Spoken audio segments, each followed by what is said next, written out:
बिहार में साल के अंत में विधानसभा चुनाव होंगे, लेकिन उससे पहले चिराग पासवान के तेवरों ने एनडीए की परेशानियों को बढ़ा दिया है। एक कार्यक्रम में उन्होंने कहा कि बिहार उन्हें बुला रहा है। इस बयान के बाद बिहार का सियासी पारा हाई हो गया है। जानकार इस बयान को चिराग की महत्वाकांक्षा से जोड़ रहे हैं। चिराग की इच्छा बिहार का सीएम बनने की है। वो केंद्र में मंत्री हैं, लेकिन उनकी सक्रियता बिहार में देखी जा सकती है। वो लगातार लोगों से संवाद कर रहे हैं। वो बिहार फर्स्ट का नारा देते हैं। उनका फोकस बिहार के विकास पर होता है, जिसकी वजह से बिहार में उनकी लोकप्रियता लगातार बढ़ रही है। देखिए रिपोर्ट। क्या एनडीए में सब ठीक चल रहा है? मांझी के बाद चिराग ने दिखाए तेवर। चिराग ने कहा बिहार उन्हें बुला रहा है। बिहार में साल के अंत में विधानसभा चुनाव होंगे। एनडीए और महागठबंधन के बीच में सीधी टक्कर मानी जा रही है। दोनों गठबंधन अपनी रणनीति को अंतिम रूप दे रहे हैं, लेकिन एनडीए के भीतर हाल के घटनाक्रमों ने सियासी हलकों में अब चर्चा का बाजार गर्म कर दिया है। चिराग पासवान के तेवर बदले बदले दिखाई दे रहे हैं। बिहार उन्हें बुला रहा है। चिराग के इस बयान की चर्चा सियासी हलकों में आम हो गई है। तो वहीं जीतन राम मांझी 30 से 40 सीटें मांग रहे हैं। मांझी और चिराग के रुख से सवाल यह खड़ा होता है कि क्या एनडीए में सब ठीक चल रहा है? चिराग और मांझी के रुख ने चुनाव से पहले एनडीए की परेशानियों को बढ़ा दिया है। चिराग के बदले तेवर, चिराग के बयान से सियासी हलचल। संसद से ज्यादा विधायक की भूमिका अहम। चिराग का लक्ष्य पार्टी हो मजबूत। जानकार चिराग के बयान को प्रेशर की सियासत बता रहे हैं, यानी प्रेशर पॉलिटिक्स। चिराग पासवान दलित समुदाय के, खासकर पासवान जाति के बड़े चेहरे माने जाते हैं। हाल ही में एक बयान देकर सियासी गलियारों में हलचल मचा दी। एक बयान में उन्होंने कहा कि सांसद बनने से ज्यादा महत्वपूर्ण मेरे लिए एक विधायक की भूमिका होगी, जहां मैं अपने राज्य के लिए ज्यादा कार्य कर सकूं। राजनीति हलकों में इस बयान के कई अहम मायने निकाले जा रहे हैं। जानकारों का यह कहना है कि चिराग पासवान बिहार का सीएम बनना चाहते हैं और ये उनकी महत्वाकांक्षा है। मुख्यमंत्री पद पर अपनी दावेदारी मजबूत करने के लिए चिराग इस तरह के बयान दे रहे हैं। चिराग की बढ़ी सियासी ताकत, युवाओं में बढ़ी लोकप्रियता। चिराग ने सियासी ताकत का कराया एहसास। 2020 विधानसभा चुनाव चिराग ने अकेले लड़ा था और इस फैसले से जेडीयू को भारी नुकसान पहुंचा था।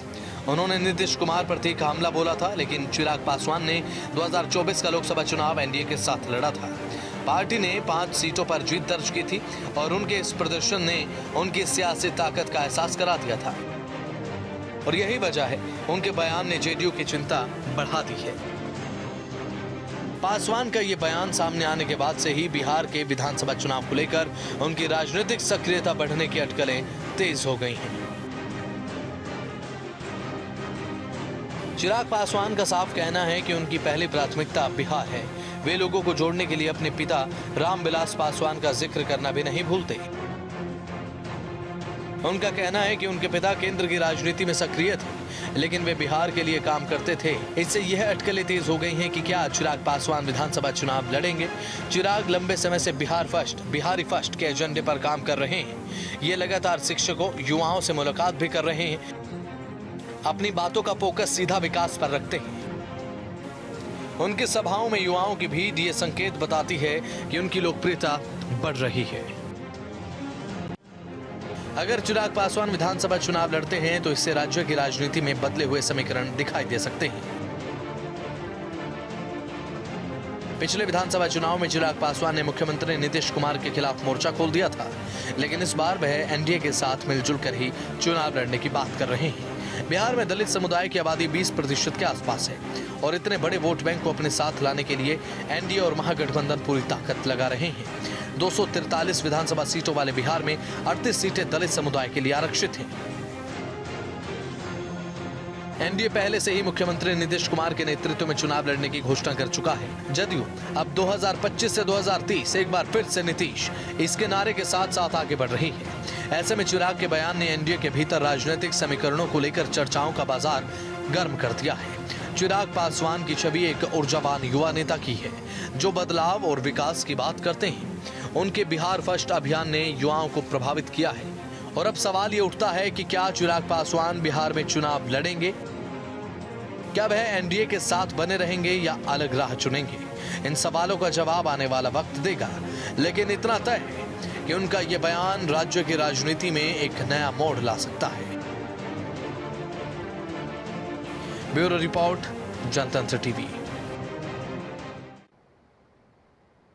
बिहार विधानसभा में मुख्य लड़ाई एनडीए और महागठबंधन को लेकर है। दोनों गठबंधन में सीएम की रेस में कई नाम शामिल हैं।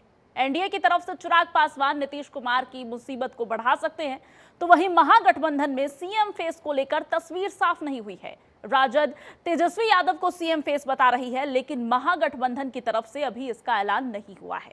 देखिए ये रिपोर्ट। बिहार में सियासी पारा हाई,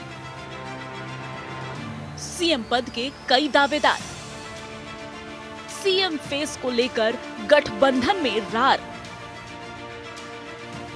बिहार में इस साल विधानसभा चुनाव होने वाले हैं, जिसके लिए राजनीतिक दलों ने अभी से तैयारी शुरू कर दी है। इस बार की चुनावी लड़ाई बिहार में दिलचस्प होने वाली है, क्योंकि इस बार केवल महागठबंधन और एनडीए के बीच लड़ाई नहीं है। अब इसमें दो नई पार्टियां जुट गई हैं, जिसका नाम है जनसुराज पार्टी और भारतीय इनकलाब पार्टी। जनसुराज के सूत्रधार हैं प्रशांत किशोर, तो भारतीय इनकलाब पार्टी के मुखिया हैं इंजीनियर आईपी गुप्ता। महागठबंधन की तरफ से राजद तेजस्वी यादव को सीएम का प्रबल दावेदार बता रहा है। राजद का हर नेता तेजस्वी यादव को बिहार के सीएम के रूप में प्रोजेक्ट कर रहा है, लेकिन महागठबंधन की तरफ से अभी तक तेजस्वी को सीएम फेस घोषित नहीं किया गया है। दिल्ली और पटना में महागठबंधन की बैठक हुई थी। उम्मीद थी कि तेजस्वी के नाम का ऐलान हो जाएगा, लेकिन ऐसा हुआ नहीं। नीतीश कुमार के बेटे निशांत कुमार को सियासत में लाने की मांग तेज हो रही है। जेडीयू के कई नेता इस संबंध में बयान दे चुके हैं। निशांत कुमार सियासत में आने की खबरों को खारिज कर चुके हैं, लेकिन जेडीयू नेता लगातार निशांत कुमार को सियासत में आने को कह रहे हैं। चिराग पासवान को भी बिहार सीएम पद का प्रबल दावेदार माना जा रहा है। चिराग कई बार ऐसे बयान दे चुके हैं,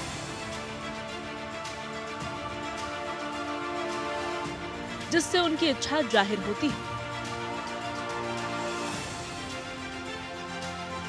वो बिहार का सीएम बनना चाहते हैं। वो ज्यादा समय में केंद्र की राजनीति में नहीं रहना चाहते और उनको बिहार बुला रहा है। इस बयान ने बिहार की सियासत में हलचल को बढ़ा दिया है। बिहार विधानसभा चुनाव साल के अंत में होंगे, लेकिन कांग्रेस अभी से एक्टिव हो गई है। कांग्रेस ने इस बार कन्हैया कुमार को आगे किया है। अपनी सियासी जमीन तलाशने में जुटी कांग्रेस ने पलायन रोको नौकरी दो अभियान चलाया। ये पदयात्रा कन्हैया कुमार के नेतृत्व में निकाली गई। इस पदयात्रा में राहुल गांधी भी शामिल थे। इस पदयात्रा के दौरान राहुल गांधी ने कार्यकर्ताओं को साफ संदेश दिया कि सभी कार्यकर्ता कन्हैया का साथ दें, कोई उनके राह में बाधा ना बने। बिहार विधानसभा चुनाव में मुख्य टक्कर एनडीए और महागठबंधन के बीच है, लेकिन सीएम कौन बनेगा ये चुनाव परिणाम पर निर्भर करेगा। ये इस बात पर भी निर्भर करेगा कि कौन पार्टी कितनी सीट जीतती है। अगर चुनाव में चिराग की पार्टी बेहतर प्रदर्शन करती है तो चिराग सीएम पद की दावेदारी पेश कर सकते हैं। अगर कांग्रेस बेहतर प्रदर्शन करती है तो कांग्रेस कन्हैया को सीएम पद के लिए प्रोजेक्ट कर सकती है। ब्यूरो रिपोर्ट, जनतंत्र टीवी।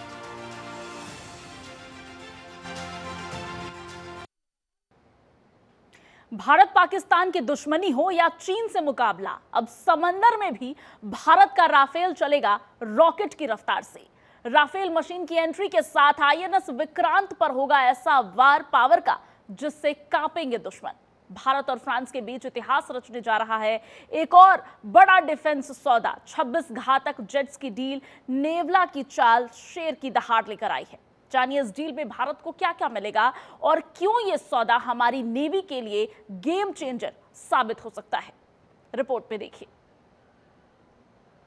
भारत फ्रांस का डिफेंस धमाका। आईएनएस विक्रांत को मिलेगा राफेल का साथ। 64,000 करोड़ की बड़ी डील। मरीन राफेल से दुश्मनों की शामत। भारत को मिलेगी नई नौसैनिक ताकत। भारत और फ्रांस के बीच 28 अप्रैल को 26 राफेल मरीन फाइटर जेट्स की डील पर आधिकारिक रूप से हस्ताक्षर होंगे। यह सौदा 64,000 करोड़ रुपए से भी अधिक का है और इसे भारतीय नौसेना के इतिहास का सबसे बड़ा रक्षा सौदा कहा जा रहा है। यह डील भारतीय रक्षा मंत्रालय और फ्रांस की सरकार के बीच गवर्नमेंट टू गवर्नमेंट यानी सरकारी स्तर पर होगी। डील पर हस्ताक्षर फ्रांस के रक्षा मंत्री सेबेस्टियन लेकार्नू की मौजूदगी में होंगे, जो 27 अप्रैल की शाम को भारत पहुंचेंगे और अगले दिन वापस लौटेंगे। कार्यक्रम का आयोजन साउथ ब्लॉक स्थित रक्षा मंत्रालय के मुख्यालय के बाहर भी किए जाने की योजना है।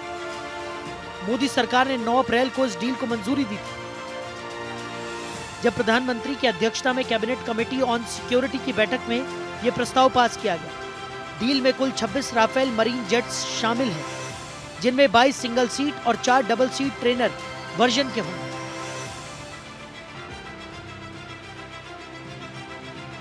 राफेल मरीन फाइटर जेट की खासियतें। समंदर में हवाई हमले के लिए डिजाइन। इंजन ज्यादा ताकतवर। आईएनएस विक्रांत से स्की जंप टेक ऑफ में सक्षम। बहुत कम जगह में लैंडिंग, इसलिए short take off but arrester landing कहते हैं। दोनों वेरिएंट में 85% कॉमन पार्ट्स। स्पेयर पार्ट्स की उपलब्धता में कोई दिक्कत नहीं। लंबाई 15.27 मीटर, चौड़ाई 10.80 मीटर, ऊंचाई 5.34 मीटर, वजन 10,600 किलो। टॉप स्पीड 1,912 किलोमीटर प्रति घंटा। Range 3,700 kilometre. Service ceiling 50,000 feet. Anti ship strike और न्यूक्लियर मिशन के लिए उपयुक्त डिजाइन। इन जेट्स की पहली खेप भारत को आने में लगभग 2 से 3 साल का समय लग सकता है। इससे पहले 2016 में हुए 36 राफेल जेट्स की डील में भारतीय वायुसेना को सभी विमानों की डिलीवरी में 7 साल का समय लगा था, लेकिन नौसेना के लिए डील पहले से अधिक तैयारियों के साथ की जा रही है, क्योंकि वायुसेना पहले ही इन जेट्स के ऑपरेशन और मेंटेनेंस से जुड़े इंफ्रास्ट्रक्चर को तैयार कर चुकी है। यही इंफ्रास्ट्रक्चर नौसेना को भी फायदा देगा और समय तथा पैसे दोनों की बचत होगी। मिग-29 के बाद क्यों जरूरी हुआ राफेल एम? आईएनएस विक्रांत को पहले मिग-29 के लिए डिजाइन किया गया था। मिग जेट्स में लगातार आ रही तकनीकी दिक्कतें और क्रैश की घटनाएं बनी चिंता का कारण। नौसेना ने मिग की जगह राफेल एम या F-18 सुपर हॉर्नेट को लाने की योजना बनाई। 2022 में राफेल एम और F-18 दोनों की गोवा में हुई थी टेस्टिंग में राफेल एम ने F-18 को पछाड़ा। नौसेना ने इसे जरूरतों के हिसाब से बेहतर बताया। तेजस के नौसेना वर्जन को भी विक्रांत पर तैनात करने की योजना, लेकिन तैयार होने में 5 से 6 साल लगेंगे। चीन के तीसरे एयरक्राफ्ट कैरियर फुजियान के ट्रायल के बीच भारत भी अपनी समुद्री ताकत बढ़ाने में जुटेगा। क्यों महंगे होते हैं मरीन जेट्स? अब इसके बारे में बात करें तो मरीन फाइटर जेट्स की कीमत एयरफोर्स जेट्स के मुकाबले अधिक होती है, क्योंकि समुद्री ऑपरेशंस के लिए इन जेट्स में ज्यादा ताकत, मजबूती और विशेष लैंडिंग गियर जैसे एडिशनल फीचर्स होने चाहिए। अरेस्टर गियर से लेस राफेल एम जेट्स को एयरक्राफ्ट कैरियर पर सीमित स्पेस में टेक ऑफ और लैंडिंग करनी होती है, जो तकनीकी रूप से ज्यादा चुनौतीपूर्ण होता है।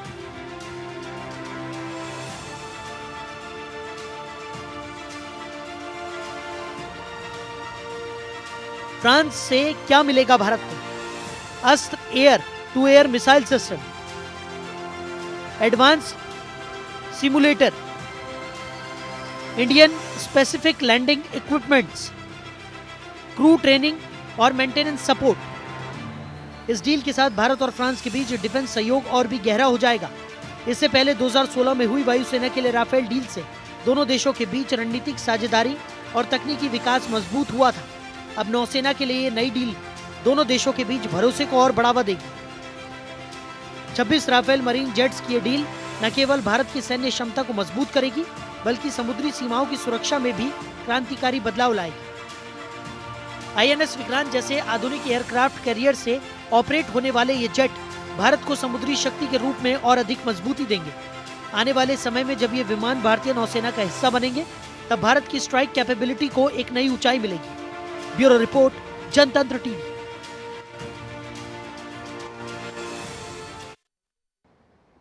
जम्मू कश्मीर में कुदरत ने कहर दिखाई है। पहाड़ों से बहता पानी, सड़कों पर मलबा और हर तरफ तबाही का मंजर। रामबन की वो रात किसी बुरे सपने से कम नहीं थी जब अचानक आई बाढ़ ने सब कुछ उजाड़ दिया। किश्तवाड़ में भी हालात बेकाबू हैं। बादल फटने से इंसानियत कांप उठी। सड़कों पर फंसी गाड़ियां, बहते घर और डर से सहमी हुई आंखें। इस रिपोर्ट में देखिए वो मंजर जिसने जन्नत को एक पल में जख्मों से भर दिया।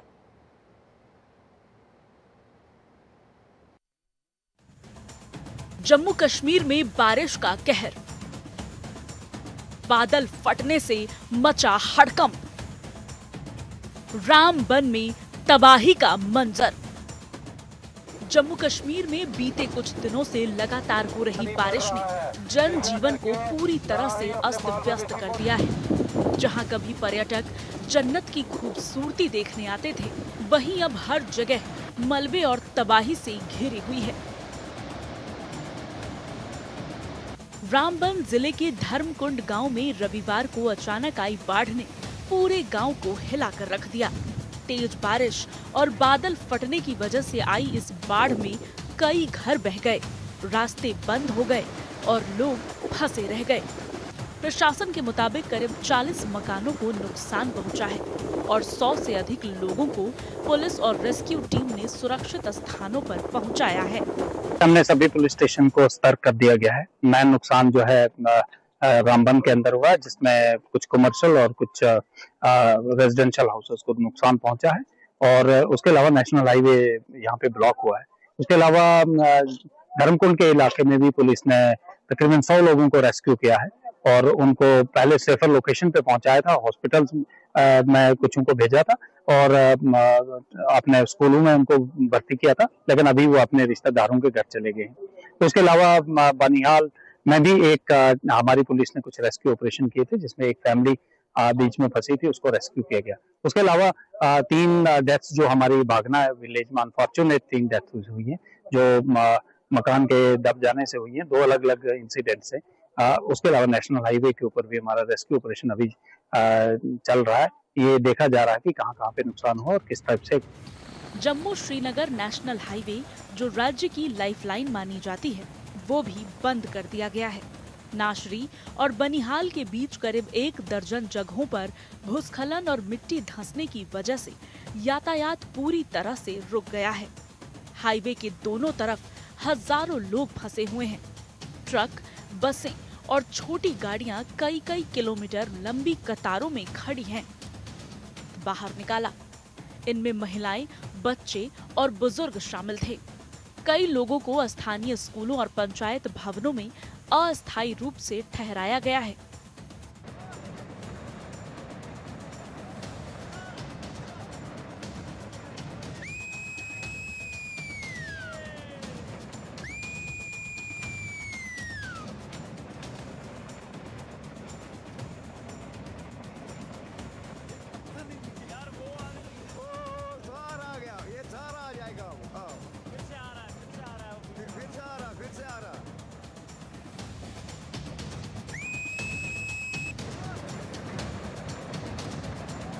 तो वहीं रामबन हादसे को लेकर जम्मू कश्मीर के मुख्यमंत्री उमर अब्दुल्ला और उप मुख्यमंत्री सुरेंद्र कुमार चौधरी ने सांत्वना जताई है।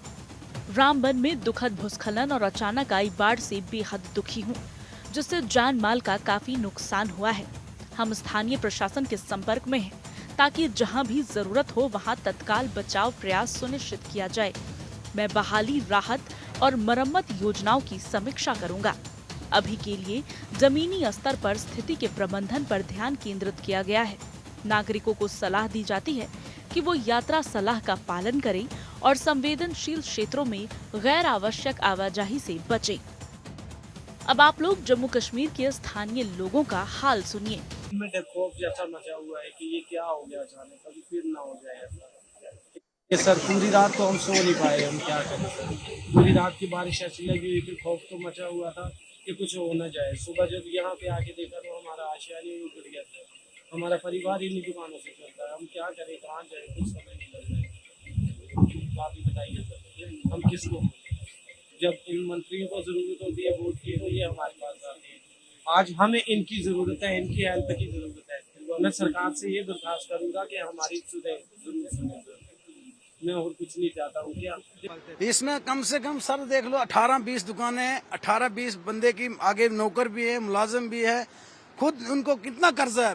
और ये साथ में हार्डवेयर की दुकान थी, इसको भी कल माल आया था बेचारे को, कम से कम इसका तो 20-25-30 लाख रुपए का नुकसान हो गया। हार्डवेयर की दुकान थी, सारा कुछ बह गया, इसका भी बचा खचा कुछ नहीं रहा। अब यही गवर्नर से हम अपील करना चाहते हैं, कुछ न कुछ मुआवजा दिया जाए। हम भी इसलिए अपने बाल बच्चों को कुछ न कुछ सरकार चलाएंगे। अब सवाल ये है कि कब तक कश्मीर की ये खूबसूरत वादी ऐसी त्रास जूझती रहेगी? क्या समय रहते अलर्ट नहीं दिया जा सकता था? क्या यहाँ के बुनियादी ढांचे को इतना मजबूत नहीं किया जा सकता था कि हर साल मॉनसून में जिंदगियां दांव पर ना लगे? जम्मू कश्मीर की ये कहानी अभी खत्म नहीं हुई है। मौसम विभाग ने अगले 48 घंटों तक और बारिश की चेतावनी दी है। ऐसे में अब सिर्फ दुआ ही की जा सकती है कि और नुकसान ना हो और कोई जिंदगी ना बहे।